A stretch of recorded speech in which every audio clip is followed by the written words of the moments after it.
Sino ang mag-aakalang ang isang batang babae mula sa Maynila ay yuyurak sa kasaysayan ng buong mundo?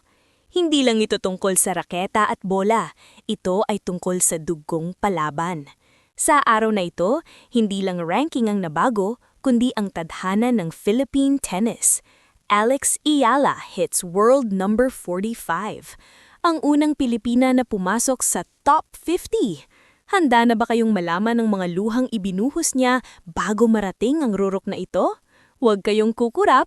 Mabuhay, PH Starbuzz family! Kumusta kayo? Alam kong ramdam nyo rin ang panginginig ng buong bansa ngayon. Ngayong February 2026, iisang pangalan lang ang sumasabog sa search bars mula Russia, Japan hanggang Germany. Ang ating pambato, si Alex Ayala. Mula sa pagiging junior champion, ngayon, binabangga na niya ang pinakamalalaking higante sa WTA. Pero ang tanong ng lahat, paano niya ito ginawa? At totoo nga bang ang top 40 ay abot kamay na niya sa susunod na linggo? Tara, pag-usapan natin ang makalaglag pusong journey na ito. Alam nyo guys, hindi madali ang maging isang global Pinoy. Habang ang ibang teenager ay nag-e-enjoy sa mall, si Alex, nasa ilalim ng mainit na araw, nagpapakapagod sa ensayo sa Spain. Nakita niyo ba ang post ng isang fan mula sa Japan? Sabi niya, "Seeing Alex win in Abu Dhabi made me cry.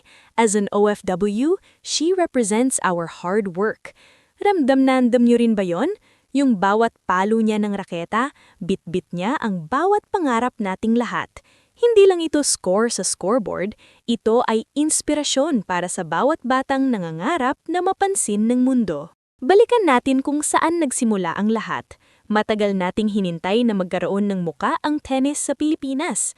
Maraming nagsabi noon, maliit ang mga Pinoy, hindi tayo pang tennis. Pero si Alex? Pinatunayan niyang mali silang lahat. Mula sa kanyang mga unang laban sa ITF hanggang sa pagpasok sa Rafael Nadal Academy, bawat hakbang ay puno ng sakripisyo. Nitong mga nakaraang buwan, nakita natin ang pag-akyat niya sa rankings. World number 52, number 48, at ngayon, ang pinakahinihintay nating himala, world number 45. Alam niyo ba ang pressure na dala nito? Sa bawat laban niya sa Abu Dhabi, ang buong mundo ay nakatingin. Bawat kamalian, binabatikos ng critics, pero bawat panalo, isinisigaw ng buong sambayanan. May mga chismis pang ang lumalabas na may mga big-time sponsors na mula sa Europe ang nag-uunahan para makuha ang ating Golden Girl. Ito na ang moment na hinihintay ninyo. Bakit nga ba historic ang world number 45? Dahil ito ang kauna-unahang pagkakataon sa kasaysayan ng Philippines na may isang Filipina na tumalo sa mga datihang top 30 players para makarating dito. Hindi lang ito swerte, guys. Inilabas na ang official WTA records ngayong araw at si Alex Ayala ang tinaguriang biggest threat sa tour ngayong 2026. At ang pasabog, may mga insider reports na nagsasabing ang kanyang coach at team ay naghahanda na para sa Grand Slam run na yuyunigin ang buong mundo. Isipin nyo, number 45 na siya ngayon. Isang panalo na lang, pwedeng top 40.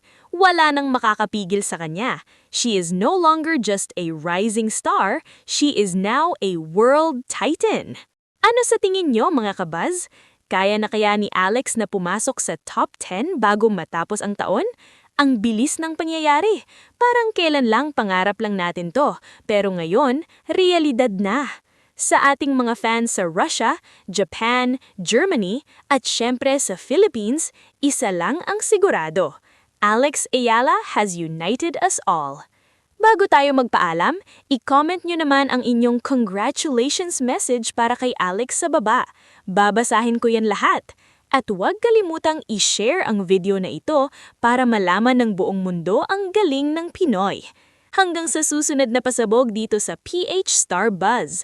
Manatiling updated, manatiling proud. Bye for now!